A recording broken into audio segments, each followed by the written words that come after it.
Derivatives trading involves substantial risk of loss and is not suitable for all investors. Past performance is not necessarily indicative of future results. So stressful when the world's on fire. Good God. I can't look at this, guys. Like, my strategy is you buy it and you hope that you got a good spot. Yeah, but we all think you're crazy. You don't fight this. No way. The markets are freaking out and you don't think that anything is wrong? Come back tomorrow and I'll lose it all. Should be fun. Good morning, everybody. It is Monday, the 13th of April. Moved my camera a little bit and I'm not happy with it. We're gonna have to fix that a little bit later. But the big piece of news this morning is that the oil deal is done. We're getting a little signal. I don't know about that one. I think you probably ignore that one. Well, actually, no.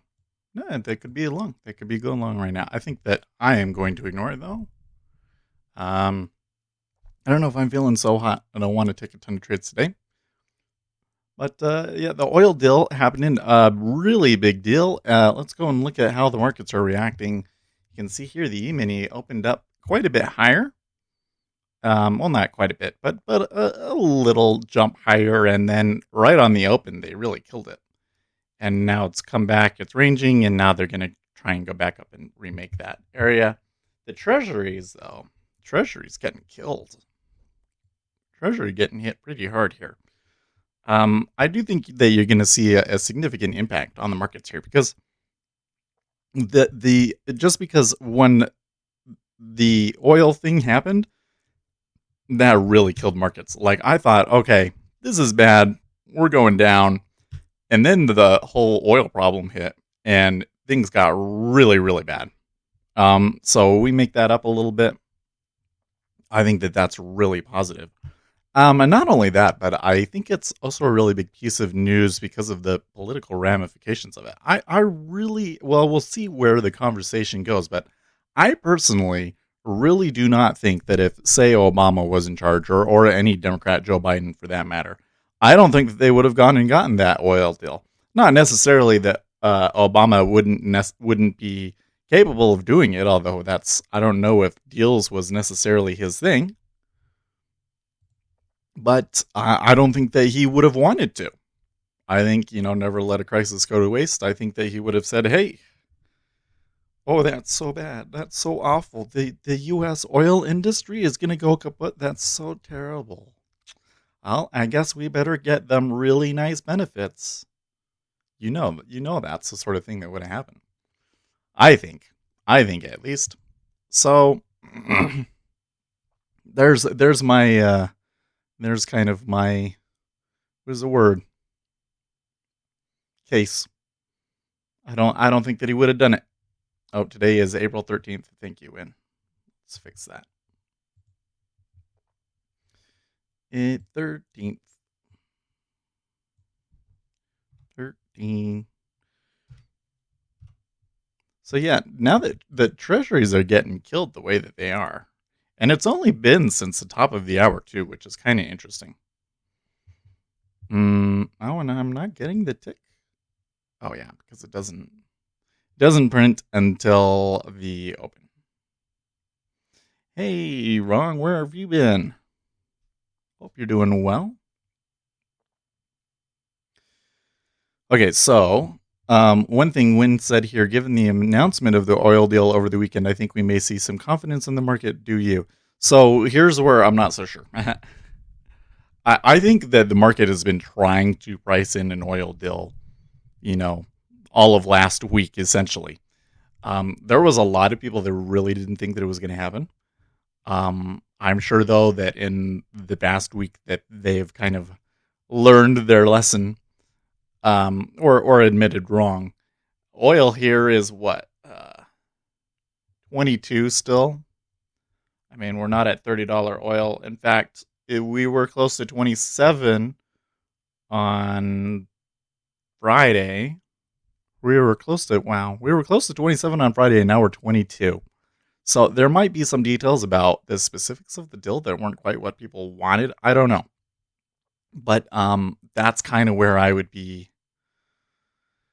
They're gonna have to balance it out a little bit, and then we have nothing to look forward to, but that the economy is gonna reopen again. And how bad is the damage?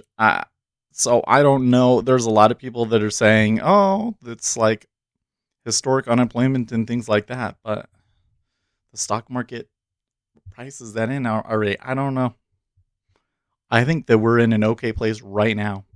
Well, whether we'll go up or down, I don't know. Okay, this camera is bothering me. It is way further right than it was, and I don't like it.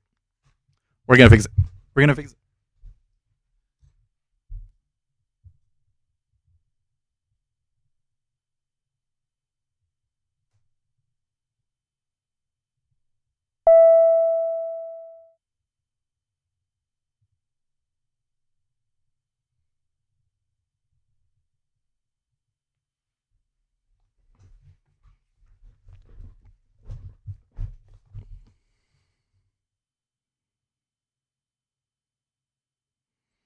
Okay, that's a little better.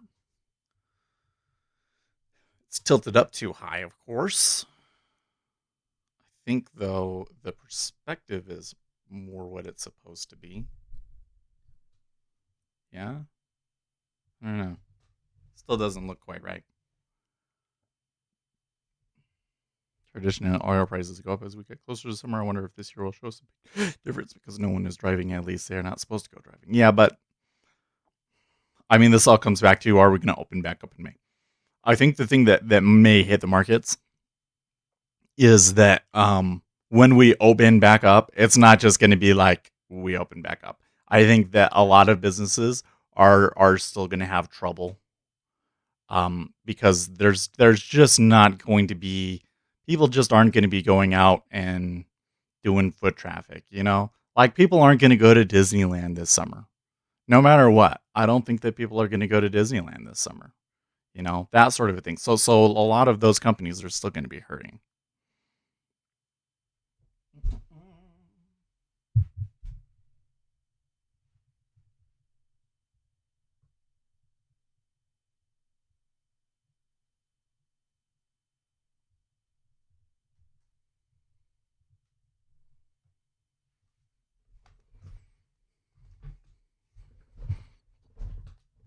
Okay.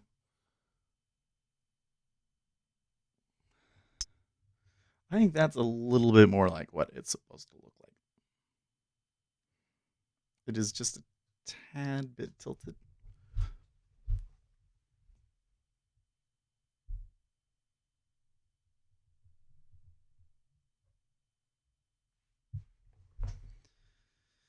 Still.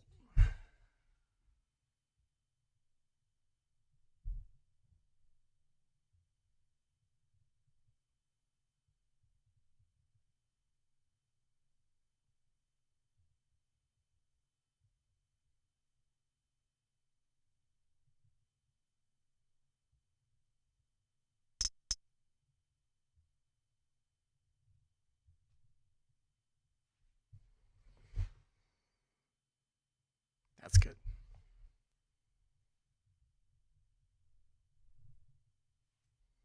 That's good. All right.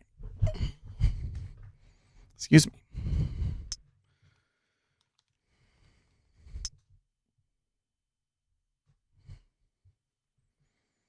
Maybe even a little bit too far down, but that's okay. I think that'll be okay. And where do I have lens is in a good spot. Da-da-da-da. Well, look at the 10 and 30 year having a little bit of a divergence. I'm really tempted to sell the 10 year there, but don't think the word. RZH says I can watch the stream with no lag. I set it on 1080p, slightly smiling face. Oh, good. A week ago or so, we were having issues because we were using IQ Feed, and IQ Feed does something weird.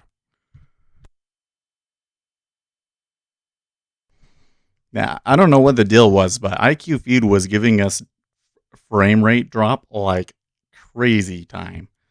And this right now, we're not really getting any dropped frames at all, and we're using faster codec and everything like that.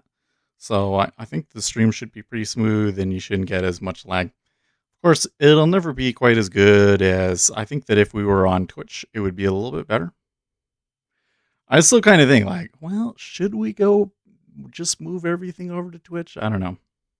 I don't think so, because I think that we get way more people from the YouTube, and that whole thing about us not being in the search results is gone too. So I think that we should be good now. Looking at my microphone, it looks just a little ski-wampus to me. All right. So now that we got all that worked out, one thing I think we need to change our charts over here. Let's come over to our charts. I want the 6E here really should be we created our little dollar index, right? Dollar index synthetic.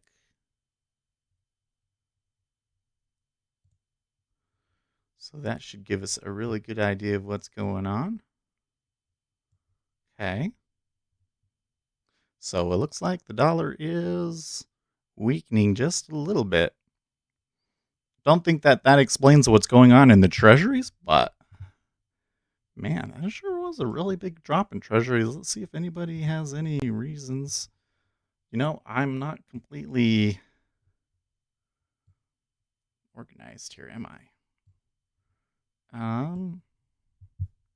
Oh, you know what else I need? I don't have these things up. They got moved all the way over here.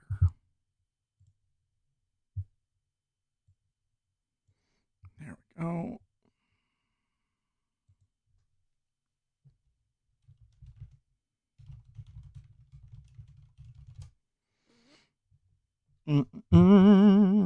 And let's load up TweetDeck over here. Somebody has got to have said something. The Fed, Michael McKee, the Fed isn't locked into low rates forever. Vice Chairman Richard Claridia tells me and Tom Keene, I'm very confident that as the economy recovers from this hit and begins to return and recover, that we at the appropriate time will unwind these programs. Of course. Is that what the market's reacting to?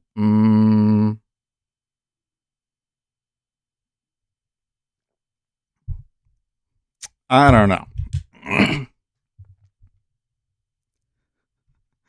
That one doesn't make much sense to me, to be honest. That one doesn't make no sense.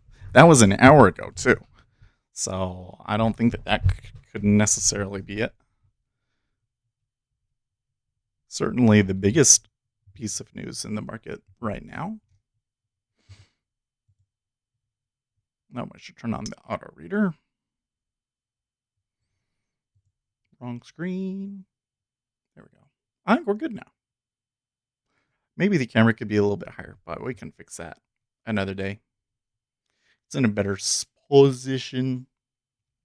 It's actually eye level. Maybe this level is better anyways.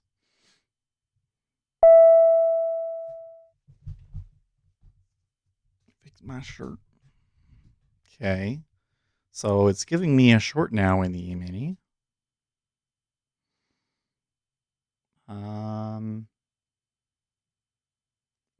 I could go short there, but I think no.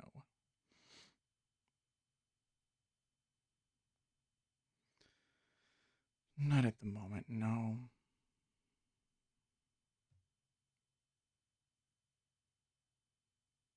I'll let it work its way out a little bit. The E-mini is actually not moving that much.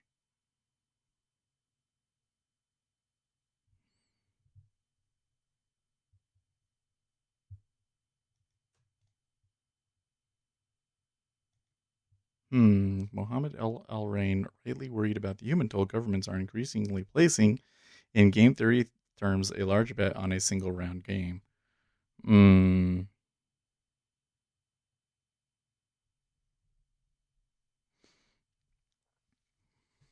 It's going to be really interesting to see when we come out of all of this, if what people think about the decision to shut everything down.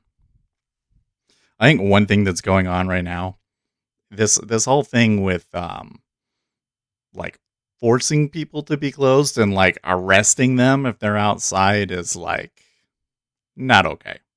Not okay. Yeah, we are getting some steepening through this move. So RCH says it gave you short on S, but it went up 2 point just now. yep.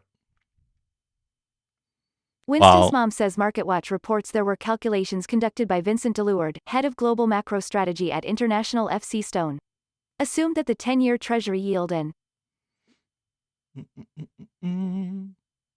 Winston's mom says he predicts the TMUBM USD 10Y 0.746% would be steady at 0.8%, which is close to where it stands today.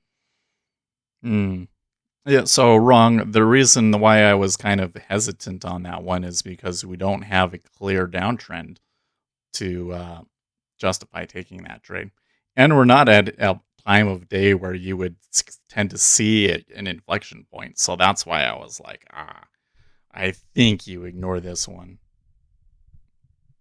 So there's kind of a little bit of an art to it, because it gives you a good entry point if the trade itself is good. And Winston's right now mom says, has is the a U.S. short, stock right? market stopped discounting the long term? What do you mean by that?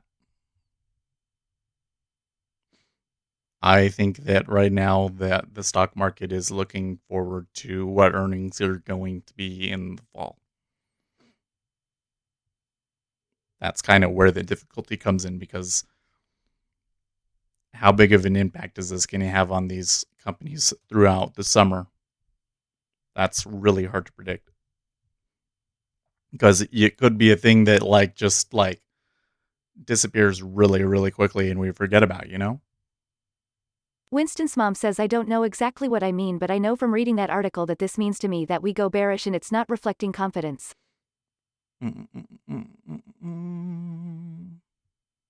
Well, the treasuries are going to stay roughly where they are for a while until the Federal Reserve says something that indicates that they're thinking of changing things. Because they're going to keep interest rates low for a really long time. This goes back to this wider thing that we've been talking about for a while. I just think it's so interesting. You look out on the internet. I saw some guy on TikTok. He was saying, hey, you know what's really happening right now, right? Is that the Federal Reserve is printing a ton of money, and eventually all of that money that you have is going to be worthless. And I'm sitting there and I'm like, no, that is not it. That is not what happens at all. You cannot have inflation in a deflationary environment. The Federal Reserve prints enough money to keep the money supply stable, to keep prices stable and no more. And they are very, very good at it. You look at those CPI numbers on Thursday and Friday, they say the Federal Reserve is very, very good at keeping prices stable. They've been doing this for 100 years and they are good at it. So to say that we're going to have inflation is insane, especially since we have all of these other factors outside of the current deflationary environment that just keep interest rates low. Okay, like competition from other countries, improvements in manufacturing processes and so forth. Things are not getting more expensive, they're getting cheaper because we're becoming so efficient. So, the environment was already, interest rates will stay low for a really long time. And then you add this deflationary supply side and demand side recession on top of that. Yeah. Interest rates are going to stay low for a really long time. I mean, the Federal Reserve may have to, later in the year, maybe next year, raise interest rates back to where they were and unroll the emergency interest rates. Maybe. But overall, interest rates are going to stay low. And so I would not expect the treasuries to have a huge move down from here. But of course, they'll have moves down, up and down based on the economy, and I'm sure they will come back a little bit because things do appear to be getting better. But we'll see. There could still be another dip for this thing, and then they'll be right back up there, won't they? But yeah, I think treasuries probably stick around this, under 1% area for quite some time. Several months, if not a year or two. So I think that's kind of what they're trying to say there, and it doesn't necessarily speak to what company earnings are going to be in 6 months. Get what I mean? Now, net anything else, that's really good for company earnings in 6 months. If the interest rates are able to continue to stay low, that's good for all of those companies. And let's hope that if they make money, that they are responsible with it.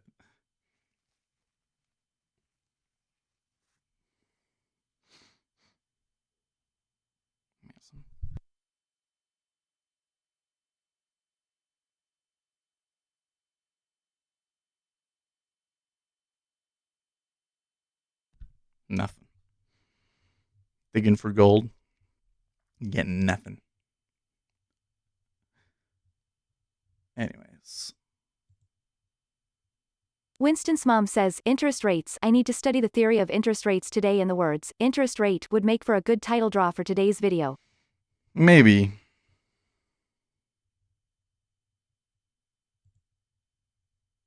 Blue Turtle says near China. Arrested if outside from 10 to 4, overnight. Question, what's the election trade? Well, that's a good question. Let's go and look at Predict It and see what they're doing this morning. I think... So I want to go back to the thing that I started this video with, which was that would Obama get an oil deal?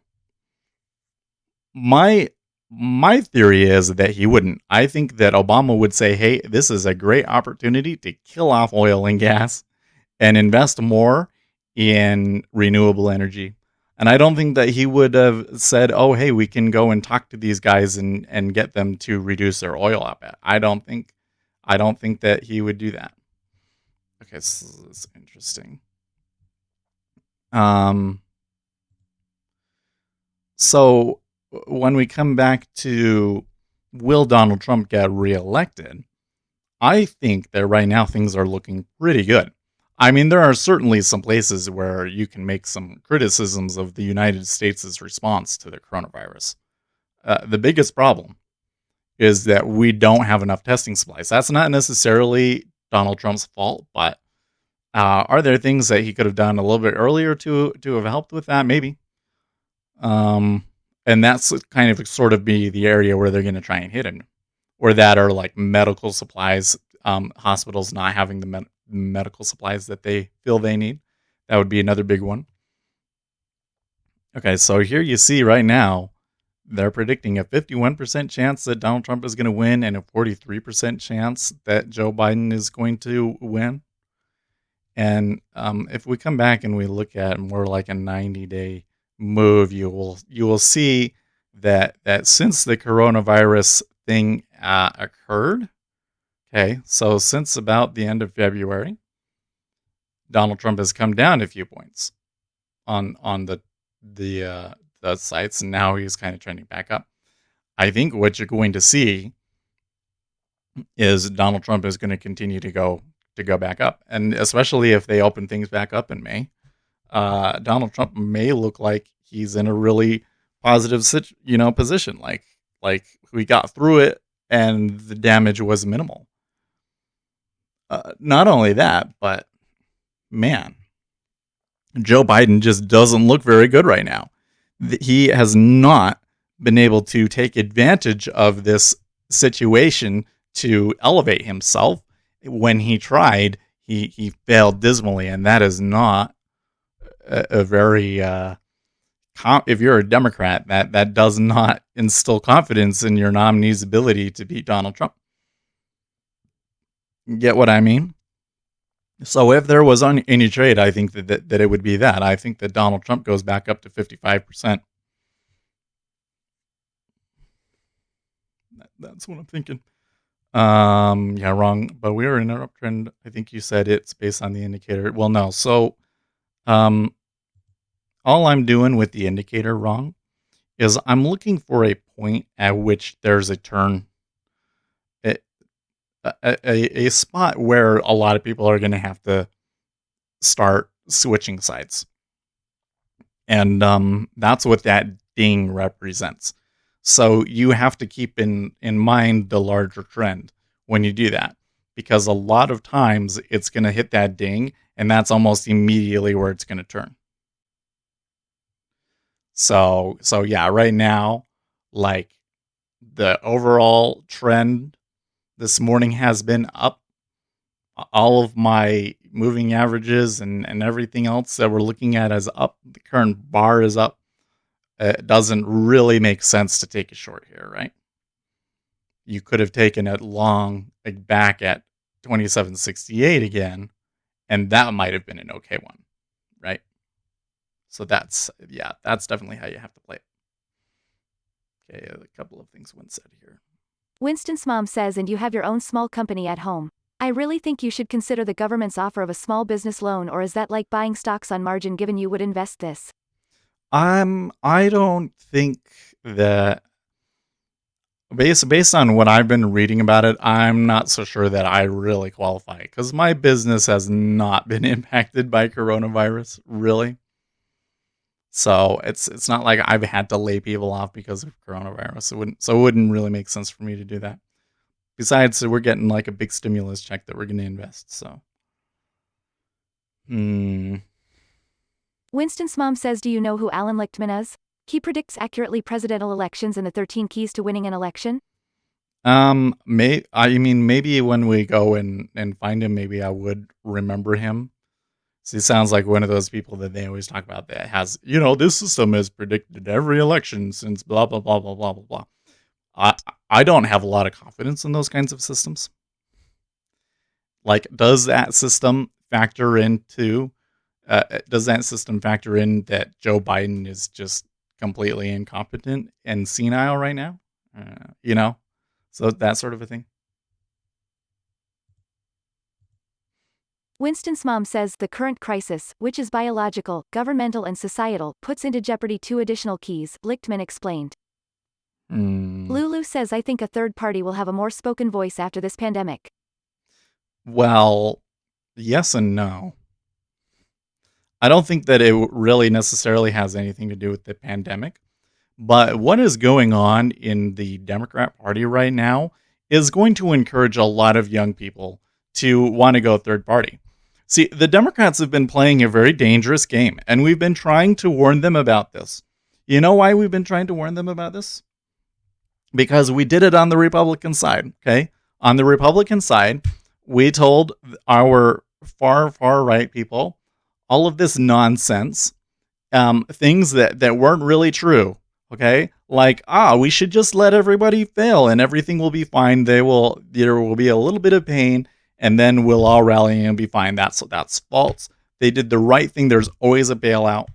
And the Tea Party comes out and they say, oh, the bailout was wrong. All of these different things that the government is doing is wrong. And it was kind of not very good for the Republican Party. And eventually the Tea Party fizzled out. In part because the Republican Party realized that they had pushed it too far and that they weren't really teaching their constituents.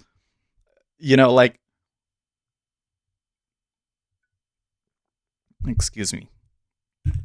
I believe that a representative is a representative, which means that their job is not to necessarily always do what the public wants them to do. Of course, if the public doesn't like what he's doing, then they can vote in somebody else. But his job is to do what he knows is right and what is effective. And the reason that we put him in that position is because we believe that he knows what he's talking about, that he is effective at making those kinds of decisions when we ourselves would not.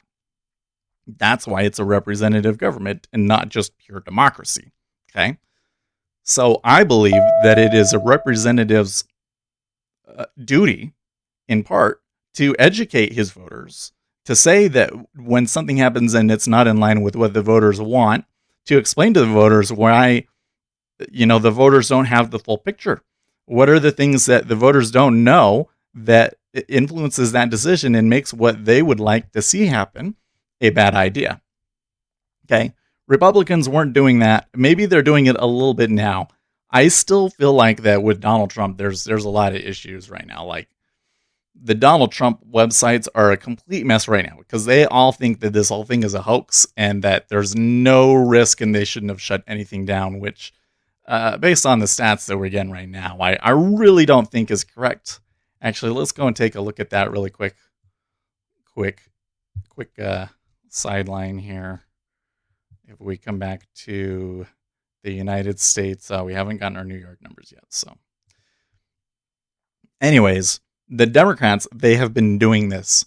They have been pushing the people on the very far right, very far left, people that want basic universal income and are for all intents and purposes basically communists, right? And all the Bernie Sanders supporters, and saying, "Oh yeah, that's totally the Democrat Party." And then Bernie Sanders runs and they completely undermine him. All of those people that were on the Bernie Sanders side of things got to be taking a second look here. Say, well, hold on, wait a second. We've been tricked here. This party is not what they say that they are. They're not. They're not far less socialists. Thank goodness. Thank goodness. They are American capitalists just like the rest of us. And they have some different views on things. And there are some views that Democrats have that I think are really important. Like, I really wish that the Democrats had a little bit of backbone back during the Patriot Act. I really wish that Obama hadn't gone down the let's just spy on everybody road, right? Like, Democrats have abandoned some of their base principles because it was always about personal rights. And it's not the Democrat Party anymore. They're like socialism and wokeness, and it's nonsense. And then when they try and get somebody that's full blown like that as the nominee, of course, the real power in the Democrat Party puts a stop to it. So what are all of these people going to do? Are they just going to fall in line and continue to vote Democrat and hope that they get somebody more woke next time around? I don't know. Maybe a lot of them jump ship, and I'm already seeing a lot of that. I see a lot of people going to like the Green Party and some of these not really very serious third parties. And I don't think that those third parties are ever going to be very influential, but that's kind of where I think people are going right now. So that was a really big spill. Let's see what we got going on.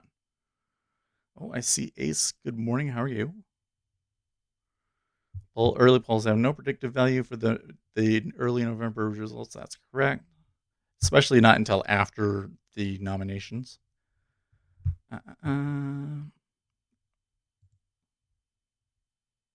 Winston's mom says, I know the airlines will receive bailouts and they have had record profits for over 5 years now, while the post office is not receiving bailouts and those employees do not receive good raises regularly. So on the post office, did you know that almost all of the post offices in Europe have been effectively privatized? There's a much larger argument about the post office here that is like way too big for us to go into. And whether or not we should keep the post office or not is an open question that is worth discussing. But Republicans have been trying to privatize it for a while now, for sure.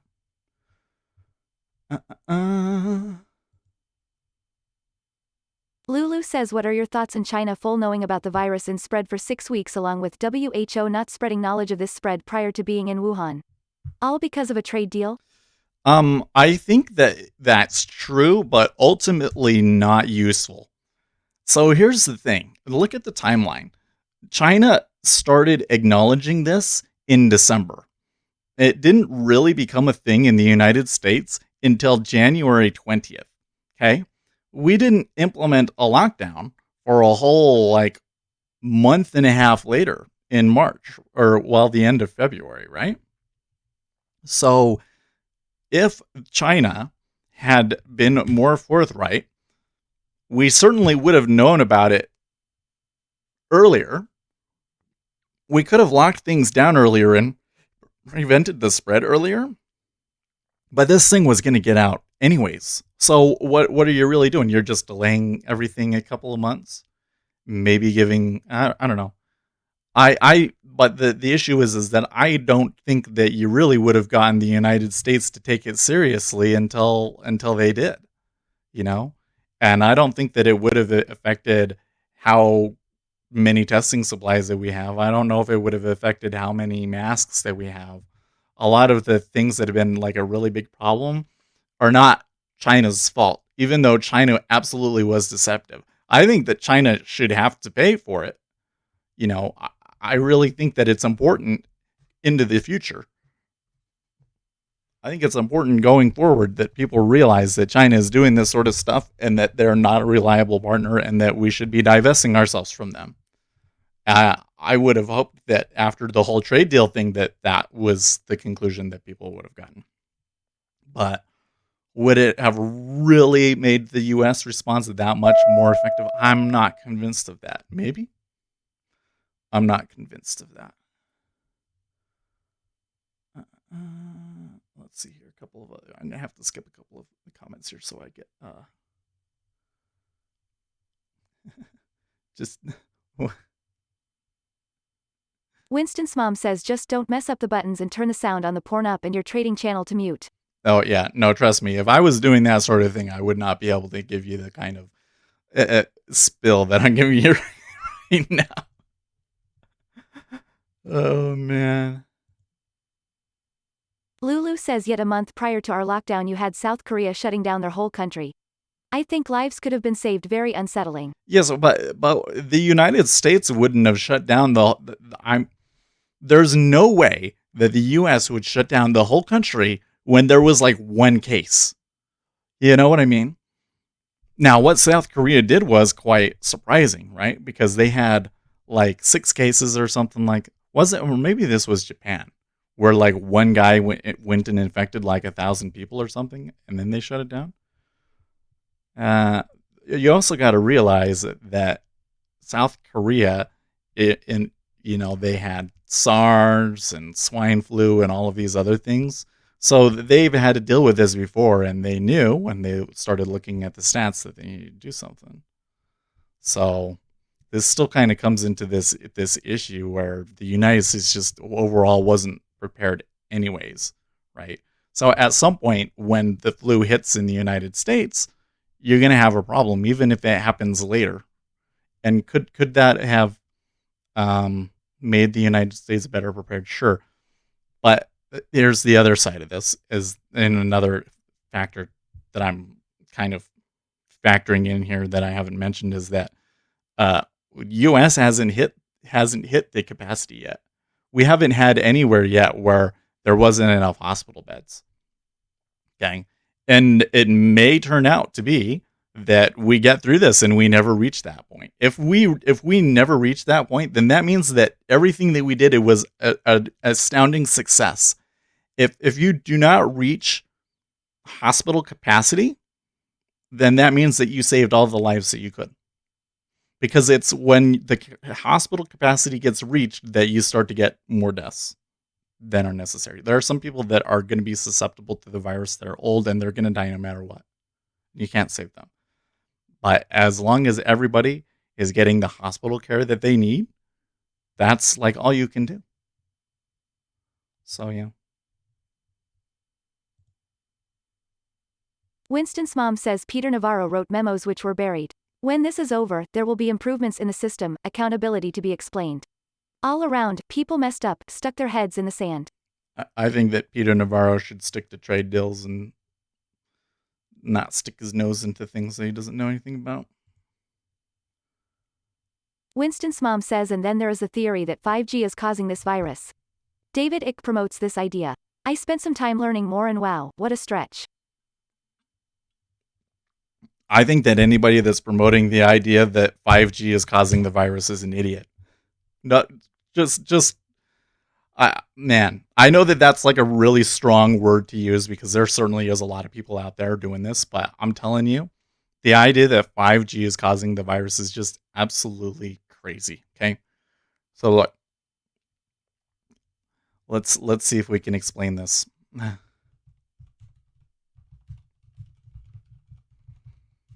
Radiation. Remember back in like October when we were we were talking about nuclear stuff all the time. I love this sort of stuff. Okay, here we go. Now show me the image. Open image in new tab. Oh, that's a super tiny one. Look, we can get a bigger one than that. There we go. Okay. So here's the electromagnetic spectrum. I'm gonna give you guys the full explanation because I think that this is important and it matters to what we're doing. It matters to our investing. I'll explain in a second. So here's the electromagnetic spectrum. You can see there's a visible light. Okay. And then when we get short wavelength and long wavelength, I wish it was the other way around, but short wavelength electromagnetic waves are dangerous. Why are they dangerous? Because a short wavelength electromagnetic wave can excite an electron and push it out of the orbit of its atoms. It can push neutrons out, and it causes radioactivity. Okay, so like when an atom bomb hits, one of the things that happens is gamma rays and X rays are hit out, and that's what causes all of the nuclear fallout from a nuclear bomb. Is all of those materials getting irradiated. That's also why the fallout from a nuclear bomb actually kind of dissipates quickly, because the kinds of particles that are being thrown around, they don't continue to emit particles for very long. Okay, but these are very, very dangerous. Okay, ultraviolet, that's like what gives you a sunburn. Okay, so you kind of get the shorter the wavelength, the more damaging it is. Okay. Now, when you get to the slow wavelength ones, for instance, radio waves, okay, radio waves, they're all around us all the time. Even if we're not doing a radio, they're everywhere all the time anyways, and they don't harm us, right? Because they're very, very low. They just go right through things and they don't affect it at all, okay? Same with infrared, right? Haven't you ever seen, like, infrared is like things emit heat, and you can see that through infrared radiation, right? So you can get these goggles on, and you can see infrared things, and it's just heat, and it's nothing, right? You would never even notice if you didn't have the goggles to see them, okay? And then there's microwaves. Now, microwaves, we know microwaves are dangerous, right? Well, why are microwaves dangerous? Microwaves are specific frequencies that make water vibrate. And that's how it heats up things in a microwave, is the microwave vibrates the water molecule. So microwave has to do more with, it doesn't have to do with how fast it is, as it is that specific frequency that makes water vibrate. Okay? So where does 5G sit?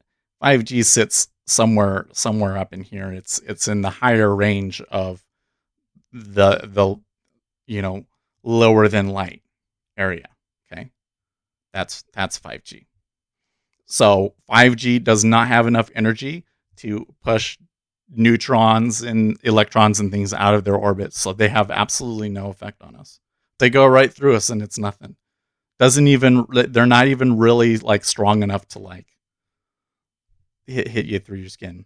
Like there's just this whole thing. There's like this huge conspiracy theory because, and here's the where it gets back to the investing. 5G technology is very important. Okay, 5G is faster than a lot of the internet connections that people have at home. Quite frankly, 5G gives us the ability to have high-speed internet everywhere, even in your cell phone. So there are all sorts of applications that never really made sense before that now you can do all the time, right? All of those things that you were like, well, I can't really do that on my phone because the internet's not fast enough, but you would do it on your PC, or it wasn't reliable enough, you can do. And that means that now you can have internet connected devices with high speed internet connections. That means that you could do something like, how about an interconnected highway system where you have automated cars and the interconnected system allows the cars to figure out the most efficient way to get all of the cars through an area, right? You could do that sort of a thing now with 5G technology. The sorts of things that are available are tremendous, and the capability and power that it's going to give Western countries that have 5G is tremendous. So places like Russia have every incentive to prevent people from wanting 5G. Basically, they want to undermine it because that is a huge strength. And so that's what you're seeing right now is that the Russians are totally trying to undermine 5G. But I think that 5G is a great investment. And I think that we want to go into infrastructure. And I think that somebody that's big into cell phone infrastructure and 5G, I think might be one of the places that we want to get in. So I haven't been reading any of you guys' comments. I'm sorry. This is why it's important to have good critical thinking skills. People wonder why they can't just believe what they want to believe. False beliefs cause harm. Yeah, they do. And the thing that I don't understand, I was arguing about this with somebody on my feed over the weekend. They were like, "Oh, you're being deceived. Don't let the devil deceive you." And they're all into like 666 and all of this sort of a thing. And I'm like, "What? Religion has absolutely nothing. Where did God say, beware 5G? He never said that. It's ridiculous. So why is it that you believe that thing? Makes no sense at all. Makes no sense at all. And yet this is the thing we got going on right now.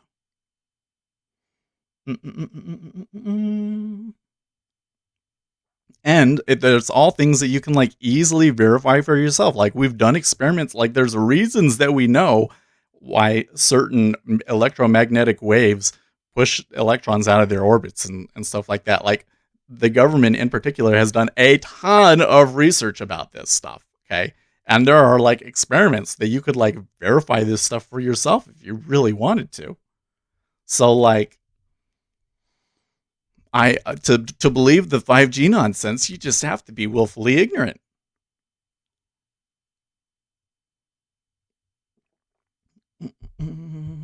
Did you know there's research being done on how gut bacteria affects our cognitive functions? Oh yeah. Oh, I watched that really closely too because I have a gastrointestinal disorder, right? Snake oil originally was from snake water in China. It was the American snake oil salesman who used rattlesnake to make his oil, and the snake oil was fake. You know, I was watching this thing yesterday. It was a video titled "The Scene That Changes the Wolf of Wall Street." I disagree with him that it's that one scene, but when you see that one shot at the end, and what he's talking about is at the very end of the Wolf of Wall Street. Jordan, he's at a conference and he's teaching people how to be successful, and that people are just eating it up, and it just kind of pans over all of the people in the audience. The point, in my opinion, of the Wolf of Wall Street is that Jordan Peterson is not all that special.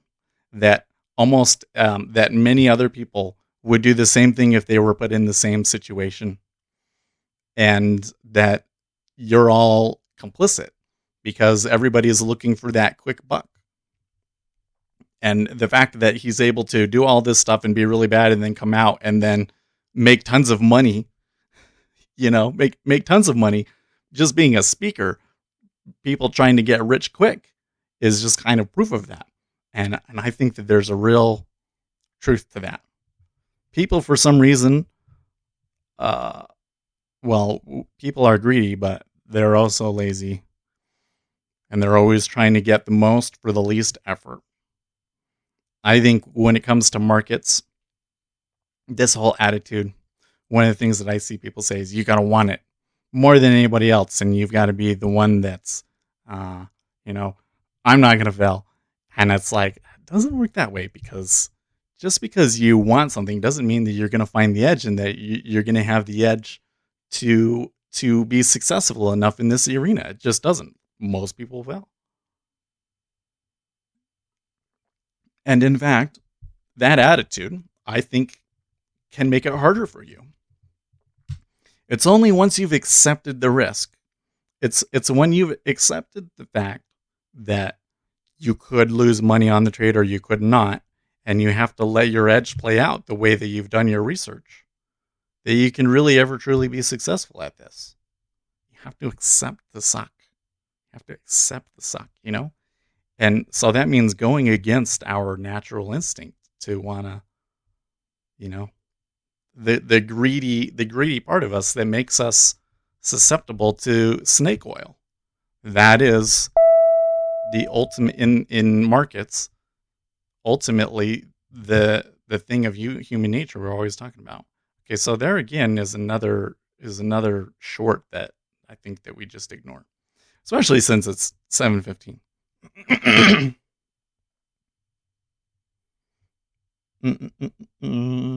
We know that by offering water droplets a certain sound frequency that the crystals will react with shock or pressure, react or expand. I don't. Here, show me a study on that.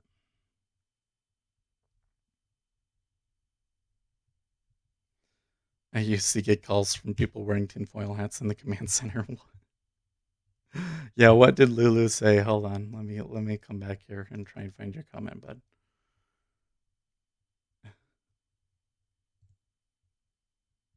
Lulu says tinfoil hats. I know that TikTok is under investigation for spying and breaking regulations out of China. Was that the one? I mean, I use TikTok. I'm not terribly concerned about China spying on me.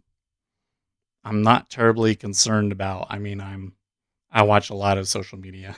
So, I watch a lot of information from every source that I can, because I want to know the most about what people are thinking, different groups of people are thinking. So I'm totally okay with it. At some point, though, you have to wonder when somebody's going to make an American competitor to TikTok and get rid of that whole thing, because it's really.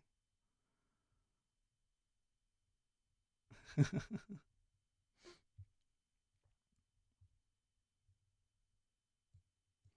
don't know. We've been kind of a little bit too sideways for my likes today. Up 5 points. I guess maybe it's just because we're getting back into normal market action. I don't know.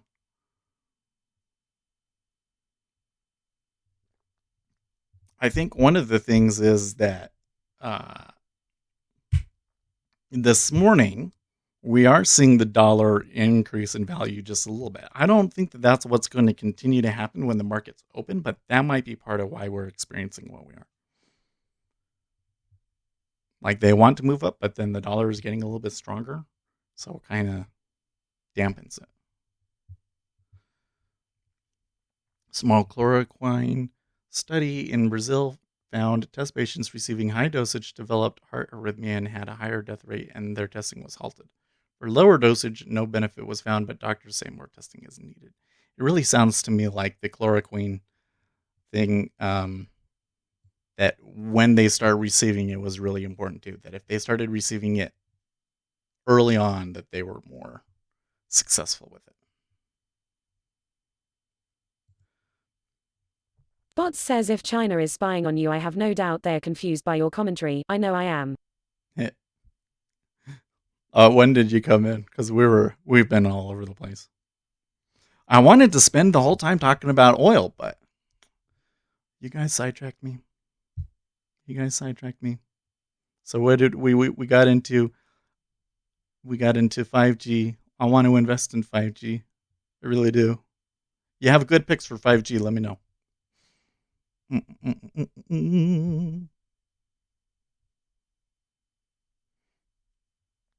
Oil too. So I want to know, now that we have the oil deal, Does that change anybody's opinion on the long-term prospects for oil infrastructure? Really all over the place seems unusual. No, nah. So I don't feel like I slept too well. The baby has not been happy. He went and he got one of his shots on Friday, so that alone has him upset. He's got like just a tiny bit of a fever. It wasn't over 100, but a tiny, a little bit hotter because of the shot, and his leg hurts. But then also he's been having like acid reflux, I think, because if I like hold him up like this, he'll be fine and he'll actually be happy and laughing at me and stuff. And then all of a sudden he'll start crying because it hurts, I guess. And the only thing that placates him is sucking on tits.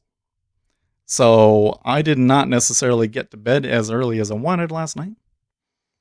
Not only that, but we tend not to do as well on Mondays and Fridays. So I've kind of taken the perspective of I'm going to be really cautious and not put very much risk on the table. I just really, even though I've been watching this uptrend, I'm not terribly impressed with this move up so far. So I would rather wait another 20 minutes or so and see what things look like then and see if we have better opportunities.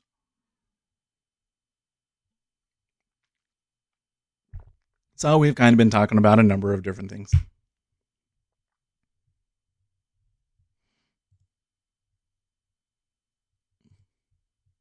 Lulu says #pray for OPEC lol. Well, they did get a deal. Winston's mom says I read about someone and 5G to consider as an investment. I will dig up his name. It's been months since I explored his company. He is either in Japan or Korea. Ace Trades says at Winston's mom the problem is, if you don't have good critical thinking skills, you will be suckered by every water frequency, snake oil, chakra, crystal, religion peddler. You'll notice there's a kind of this trend about the type of person that is affected by this, and people seem to think that it has to do with your political ideology. But I really don't think that's the case. I see Democrats fall for the craziest conspiracy theories all the time. It really has more to do with what you do for a living. If you're doing something that requires problem solving all the time, like you're in a science or engineering field, then you have like practice in doing this sort of thing. And a lot of people in other industries don't, and I feel like that they're the ones that are getting suckered by all this. Winston's mom says, is he on a formula or breast milk? My son had a very sensitive stomach and he struggled to find a good source of milk. I think that we might need to, though. I think that we might need to, because he's been having like, I don't know if he's getting enough out of the boob. It's not like the boob doesn't make enough, but like he'll like start sucking on it and fall asleep and then not eat it all. So like at night we've been giving him like 4 ounces from the bottle, from like what she pumped in the morning, and hopefully that works a little bit better. So before he went to bed, he was definitely full because I fed him and he was spitting it back up. But that didn't make him any less whiny. Winston's mom says, Ace Trades, I have known some of the best snake oil salesmen in my life and I have a certain immunity against the obvious. And I am a knee-dom with Tay as a tool. I know a tool when I see him, lol. Ace Trades says the same people get scammed over and over. It's a small hop from fundamental Christianity to flat earth. There's a lot of people in Utah, man, that just, because the thing that I find so interesting about this, because people say that it's the church. I mean, there's definitely something about people in the LDS religion that they seem to be susceptible to this sort of thing, hence all of the multi-level marketing that happens in Utah. But like the church teaches, their teachings about these particular types of things say to be careful about stuff like that and to be careful with your money and stuff like that. But I think that there's just far too many people that when they're a kid kind of went into this, I can let all of these other people do the thinking for me and I don't have to worry about it. You know what I mean? is that sort of a thing. I don't think that the church intentionally creates that, but it's definitely happened. Think about how many people in Utah think that a lockdown is completely pointless. Like they say, oh, there's only 8 people have died in Utah. Do we really need to be in lockdown? Yeah, you morons. It's only 8 because we went into lockdown. Let's not be in lockdown. And maybe we could be having as many deaths as New York. No, probably not as many because Utah's smaller. But still, it's just like, how about you let the whole thing play out first before you say that it worked or didn't work? Because you're just calling it too early. But they don't care. They seem to think that they somehow know better. I just don't understand it.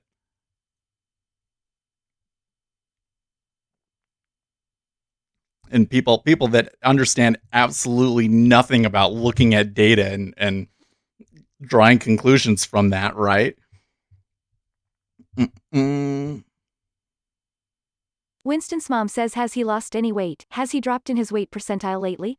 Again, my son did this and he experienced failure to thrive and later physical anorexia. I don't know what you mean by weight percentile, but when he was born, he was large. He was like in the top 90% of babies. And now he is small. He is in like the bottom 5% of babies. So that would not necessarily be out of the question because I'm not a big person. My wife tends to have big babies, but I'm not a big person in general. And so that may just be him, but they are a little concerned about if he's eating enough. So we're trying to feed him more of the milk that she's been pumping. So we'll see what happens.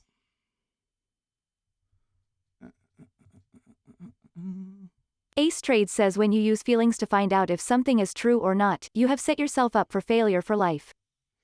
Yeah, well, even if you want to go through the church's formula for finding out whether something is true or not, they don't go through that, right? They're not even really using their feelings or like because the church's thing is like you're supposed to think it out and ponder it through in your mind. Like that's the thing that's so dumb about it is that the church teaches, hey, you have to investigate this like really hard, and then when you've done all of that, and then you ask God about it, right?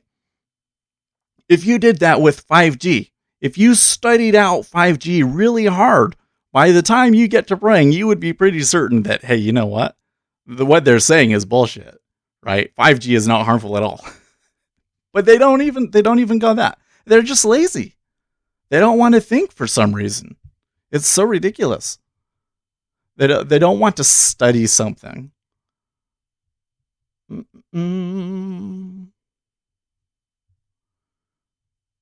It's not true. It all boils down to feelings like we can go and pull up the scripture here. Where do we say? Which one is it?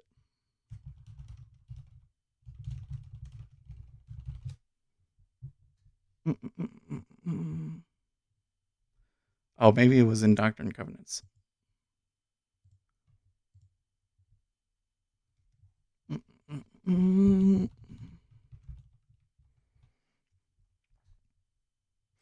Here we go. Doctrine and Covenants, section 9, verse 7. Behold, you have not understood. You have supposed that I would give it unto you when you took no thought, save it was to ask me. But behold, I say unto you that you must study it out in your mind, and then you must ask me if it is right. And if it is right, I will cause that your bosom shall burn. Okay. It's just like the whole thing has always been that you have to do everything on your own first, and then God will make up the difference. And people don't do that.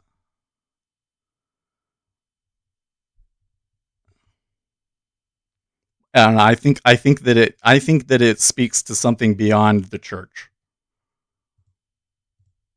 Dan H says, Nietzsche tells me to just find some meaning and have fun. Blue Turtle says, this week I'm seeing groups of people without masks. I'll personally wait. Emo the church is a scam. All those people are the worst of the worst. I'm a big fan of finding groups of people you like. Gary Rich says, double check if the wife's milk is GMO and range free. Laughing hard. Oh man. Well, there's not a feeling Ace part Trade to says it. that is a feeling. A burning. Ask anyone how they know the bomb is true. It is a feeling. Yeah, but the whole thing is that I'm saying they don't follow the whole process. Because if all you did was they said if you went after this stream, okay, because I'm sure most of you people don't know a whole lot about Mormonism. If the rest of you went out after this stream and said, okay, I'm gonna pray about whether or not the Book of Mormon is true, the answer that you're gonna get isn't gonna be a reliable answer because you haven't done any effort on it, right? This is the church teaching is that you're supposed to read it and study it and actually um, live out some of its precepts in your life and ask, and then you can get a confirmation by the Spirit of the Holy Ghost after you've done all of the things that you're supposed to do. But people in Utah, they don't do that. They just say, do 5G waves cause harm to my body? I think I get the feeling that the Holy Ghost is saying that they do. I should go and burn a cell phone tower. Like, what? Not that anybody in Utah has done that, but I mean, it's just silly. Why is it? I think it's Utah. I think it's Utah, not the church. People in Utah, there is not a strong foundation in science and technology disciplines. And so people do not have the practice of critical thinking. They just don't ever have to live it out in their lives. They assume that everybody else is going to take care of everything for them. And because they have all of the major questions in their life answered, and honestly, a lot of the things that they teach about how to live your life are things that can make you successful, let's say. So you know that it works, and so then you never really have to do the critical. You really never have to do the critical thinking because you never even have to make like serious life decisions. All of the serious life decisions are made for you. You know what I mean? So I think it has more to do with the types of jobs that people do in Utah. Now it's changing because a lot more technology is coming into Salt Lake City, right? But that's why you're starting to see this strange, what do we say, like separation and disconnect among people in Utah, where we're ultra conservative, but we're not conservative in the way that anybody else in the country is.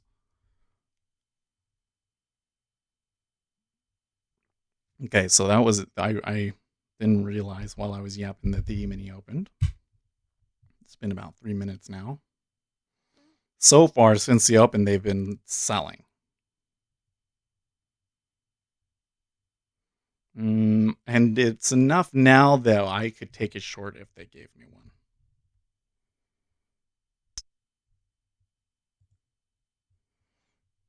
Winston's mom says Nietzsche also said, and those who were seen dancing were thought to be insane by those who could not hear the music. Dan H. Do you test as an INTJ and MBTI? Lol. Hey, Win, did you get this link? Oh, you got to do this link. I don't think that we gave it to you yet. So somebody went and took the personality attributes and made those into a test. And I think that it's a really good test. I don't know if it really teaches you a whole lot or is all that useful, but I think it's a fun test to take. And it will show you where you fit compared to the rest of the community. Where is it? I probably better save this link because I'm having to like scroll way back up. Here it is. Copy link. Put it here in the Stream Ideas channel.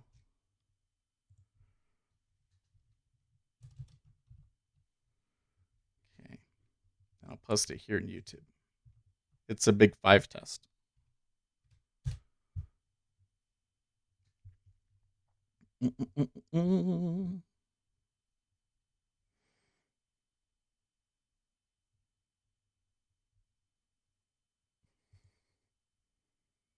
Winston's mom says good morning. Air Cages asks speculator Seth about Biden, the oil market, and or his wife's breast milk, There and you you will go. be able to catch up.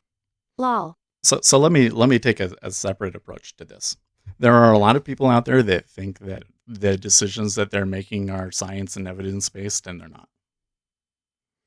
There are many people that treat science like it's a religion to them, and they still get things terribly wrong all the time. Because the truth is that we as humans are not wired to make decisions based on logic. We're wired to make decisions based on uh, tribal tendencies. Yeah, this have come out as Mormon. Well, we've admitted that for quite some time, but it had just come out because we were talking about how a lot of people in Utah seem to get suckered by these sorts of things, and that it's like the same people over and over again, and it's definitely true.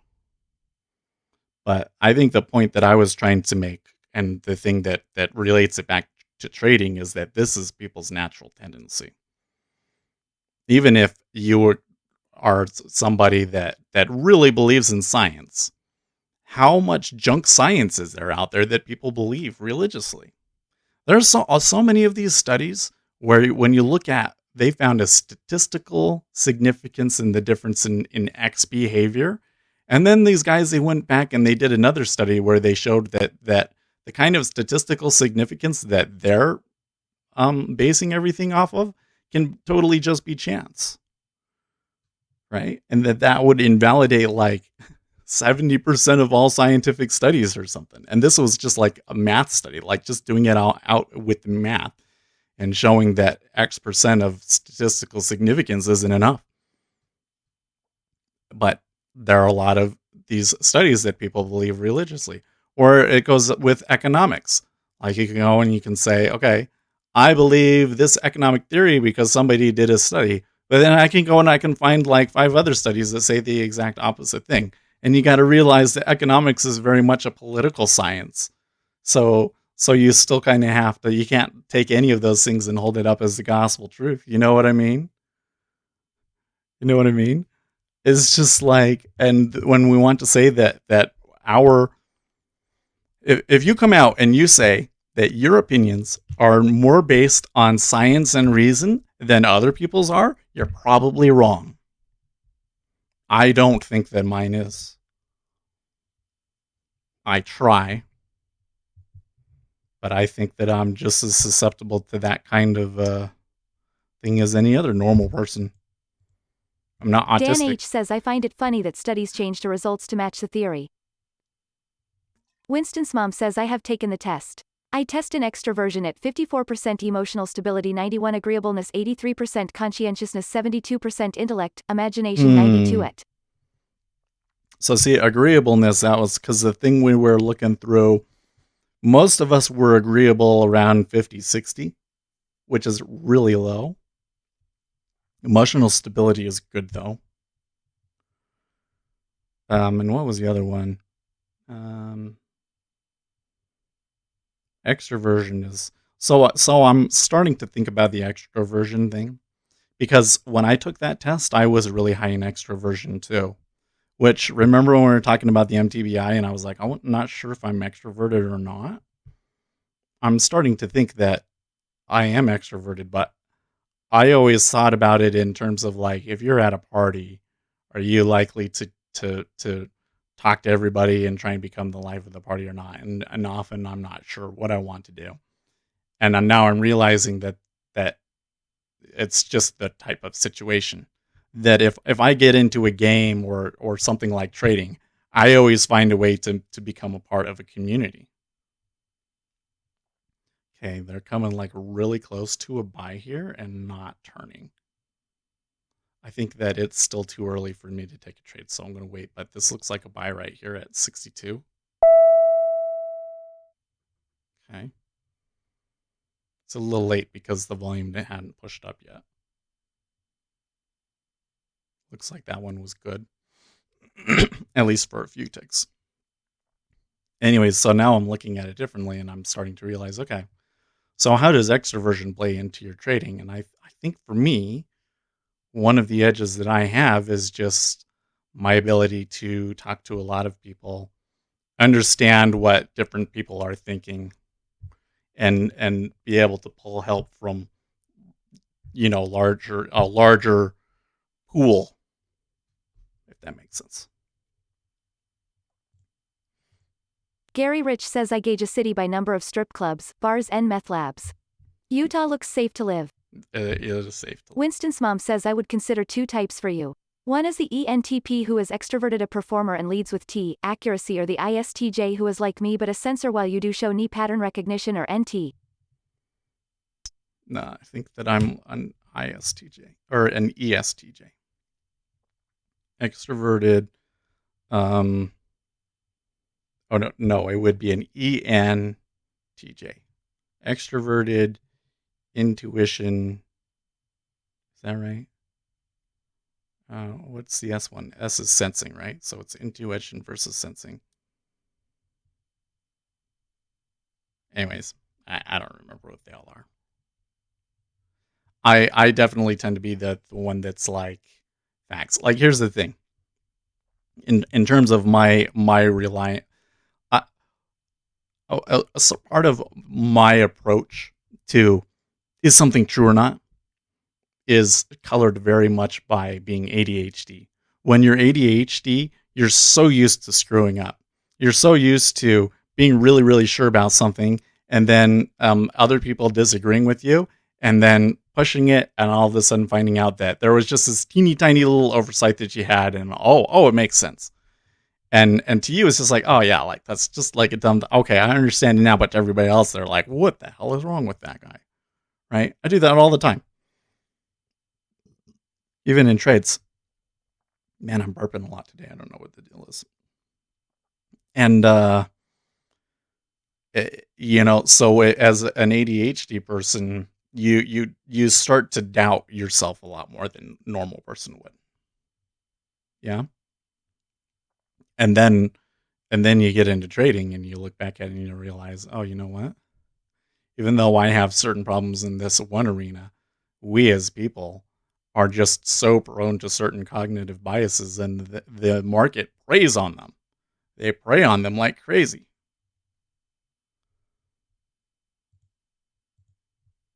Winston's mom says, do you have any ginger ale or something fizzy to settle your stomach? Ace Trades says at Gary Rich it's pretty safe. Lots of guns and good folks. Makes for a good mix. Yeah.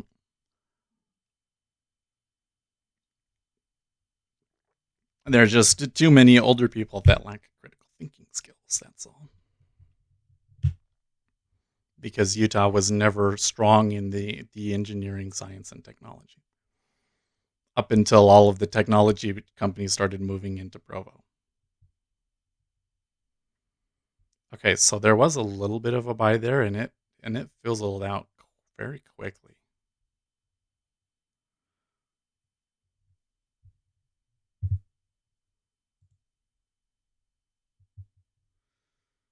Of course, they're just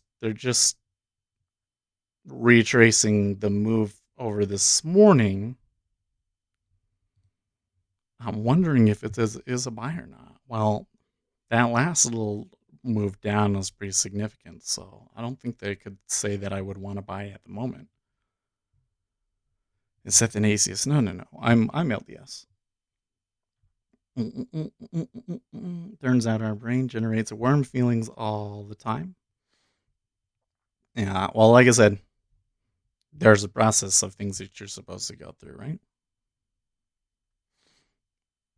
If you like go back to the scientific method, it's a scientific method, an effective way of discovering the truth of something. Well, I would say that it's a pretty effective way, but it's not perfect because we still have our own internal biases. So like you could come in and look at a piece of data and pull something out that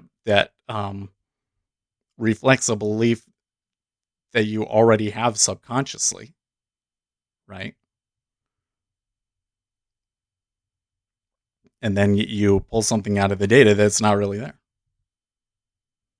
Yeah, he is from Utah, so that's all you get. No, I'm LDS. I go to church and all that stuff. Of course, we haven't been going to church because they've closed them all down.